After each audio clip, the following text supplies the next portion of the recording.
श्री मुक्ती परिषदेच्या सुवर्ण महोत्सवी वर्षानिमित्त आयोजित केलेल्या 3 दिवसीय राज्यस्तरीय परिषदेचा समारोप आज मोठ्या उत्साहात यशवंतराव चव्हाण सेंटर येथे पार पडला. या समारोप प्रसंगी श्री मुक्ती परिषदेचा सविस्तर ठराव जाहीरनामा सादर करण्यात आला. यावेळी महाराष्ट्र श्री मुक्ती परिषदेच्या अध्यक्ष शारदा साठे, डॉक्टर छाया दातार, डॉक्टर प्रज्ञादया पवार यांच्यासह अनेक मान्यवर उपस्थित होते.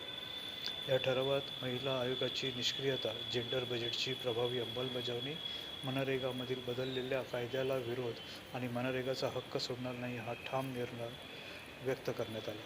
मुस्लिम महिलांचे प्रश्न, कामगारांचे प्रश्न, देशातील वाढता सांप्रदायिक हिंसाचार आणि सांप्रदायिक राजकीय वातावरणाचा मुकाबला करण्याची जबाबदारी तसेच मनुस्मृती नको संविधान हवे ही स्पष्ट भूमिका ठरावातून मांडण्यात आली.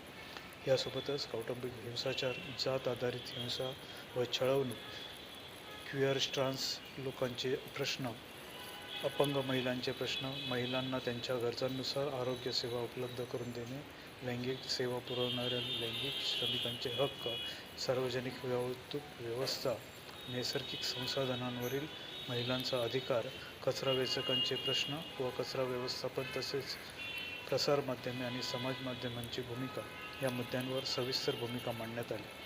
शालेय आणि विद्यापीठीय अभ्यासक्रमातून स्त्री चळवळीचा इतिहास व विचारांचा समावेश करावा तसेच सांस्कृतिक जीवनात स्त्रियांच्या योगदानाची ओळख अधिक ठळकपणे निर्माण करावी यावरही ठरावात भर देण्यात आला.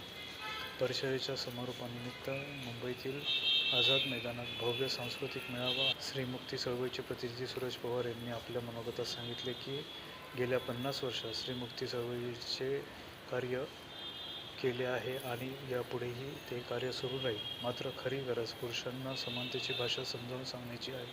ही भाषा घराघरातून पोहोचली पाहिजे. श्री मुक्ती चळवळ ही पुरुष विरोधी नसून पितृसत्ताक व्यवस्थेविरोधात आहे. पुरुष म्हणजे मर्दानगी हा संकुचित विचार खोडून काढणे ही काळाची गरज आहे त्यांनी नमूद केले. हा ठराव जाहीरनाम्यातून श्री मुक्ती परिषदेने महिलांचे, कष्टकरी वर्गाचे आणि वंचित समुदायाचे प्रश्न ठामपणे मांडत आगामी काळातील संघर्षाची दिशा स्पष्ट केली असून सामाजिक न्याय, समता आणि मानवी हक्कांसाठी लढा अधिक व्यापक करण्याचा निर्धार व्यक्त केला आहे.